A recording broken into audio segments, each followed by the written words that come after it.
Well, I mean, we're an open opportunity organization for partnering. So, our focus has been on the businesses. And so, the way that we sort of look at things is, again, with the Water Technology Acceleration Project, not really about the technology, it's about how you can get the technology into the marketplace. I was trying to explain what WaterTAP does to some grade 9 students as part of Sci Innovation, right? And so, what I said is you can have the best idea in the world, you put it in your notebook, you might even build a model of it, and it's fantastic.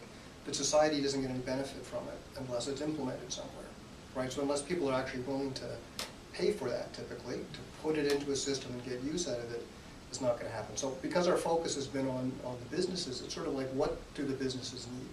And so that sort of drives our partnerships, because if we're working with the Ministry of Economic Development and they have programs, we're working with Mars, we're working with the Southern Ontario Water Consortium, it's all with that lens of how can we help how can we help the businesses get their technologies so that society ultimately can benefit from it and we can have this cycle of innovation.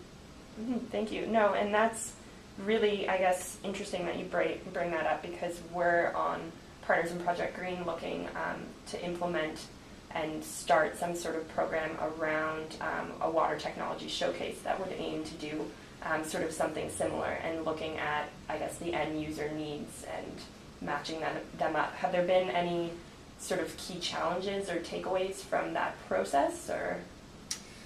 Well, yeah, I mean, I think a lot of times, we have scientists and engineers who are good at developing technologies, and they don't necessarily spend enough time talking to the end users, right? And the end users sort of struggle with problems, but they don't have time to go into academia and go out and talk to the companies, and so sometimes there's a bit of a gap to get the the technologies into the marketplace and to bridge that sort of communication gap. So it's challenging.